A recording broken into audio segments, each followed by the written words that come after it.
I'm a few weeks into this 10k training block now to go under 40 minutes, and in this video I'll be showing you my training plan and how I've put it together.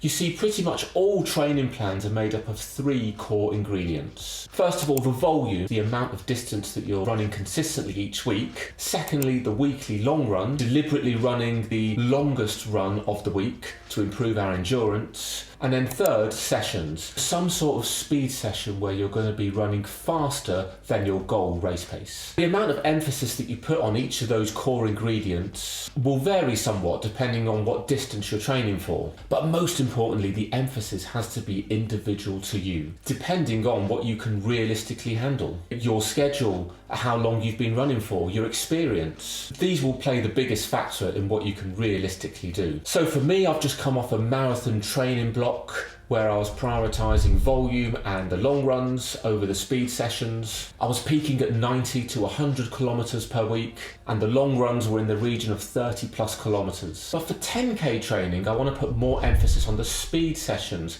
and a little less on the long runs and the volume. So I'll be looking to run around 70 to 80 kilometres per week, with the long run being in the region of 20 kilometres. I'll be focusing more on the speed sessions, and these are the ones that I'm going to be concentrating on.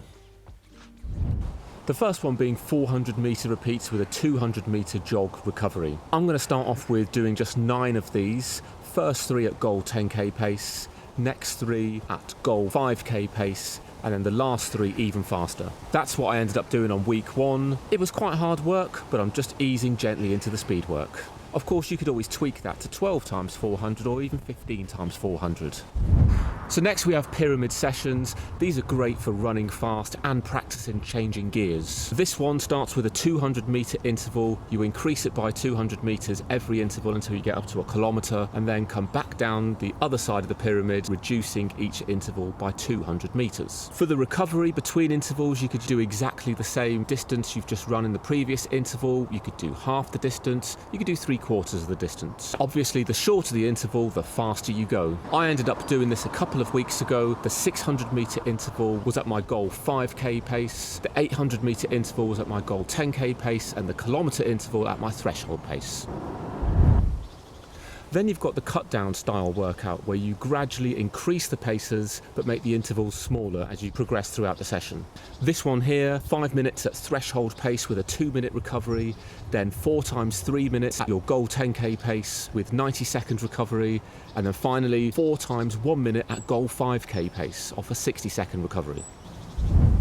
Mile repeats are another option. I'll probably go with 4 of them off of a 2-minute recovery. First one at threshold pace, middle 2 at goal 10k pace, and then the final one at 5k pace. Personally, I find getting in 5 or 6 of these mile repeats quite hard work, especially if you want to work at paces faster than your goal 10k pace. So that's the reason why I'll keep it at 4. Kilometre repeats are a classic. I'll end up doing probably 6 of them to start off with, all at goal 10k pace, off of a 90-second recovery. And then as I progress, I'll increase it to 7 reps and then to 8 reps. But be warned, this is a hard one. Doing more than 8 really is hard work, so I'm probably not going to do this very often. Or just find yourself a race to enter, maybe a park run, maybe a 10k race. If it was a 10k race, you haven't got to give the entire 10k a hard effort. Maybe first half slower, second half harder. I ended up doing a 5k time trial in my last video just to see what sort of shape I'm in, and you can check that out over here. And then the final one that I want to give a go is this sandwich style workout. So you start out with 2 times 3 minutes at 5k pace, you then do 20 minutes at a half marathon effort, and finish off with 2 by 3 minutes back again at the 5k pace. I've never done this one before, but I suspect this one's going to be quite hard. All of those intervals then I'll be doing off a generous 3-minute recovery, and you could even change that last one to 3 by 3 minutes to really simulate that hard effort you need at the end of a 10k race. So those are some of the speed sessions and workouts that I'm going to be trying over the next few weeks.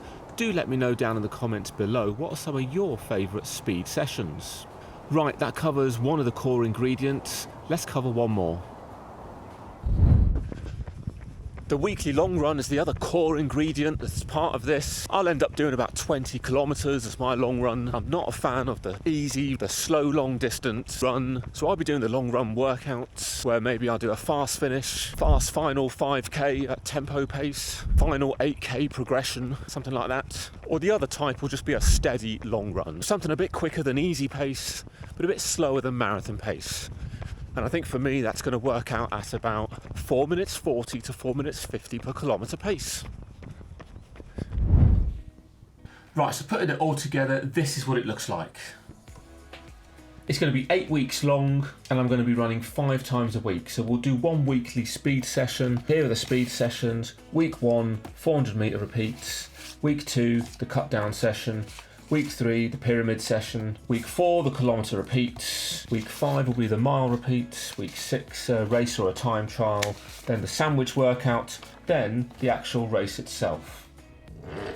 In addition to those weekly speed sessions, I'll also be doing a weekly long run of around 20 kilometres in distance. And then the rest of the week will just be 3 easy pace runs of around 14 kilometres each. At the end of those easy runs, I'm going to try and incorporate strides or mini hill repeats, just where I'm still feeling reasonably fresh at the end of the run. And of course, I'm not going to forget strength and conditioning, even if it's just 15 minutes twice a week. That's still going to make a difference. I'm actually 4 weeks into this training block. In the next video, I'm going to go through some of the sessions as and when I do them, and that will be over here when it's done.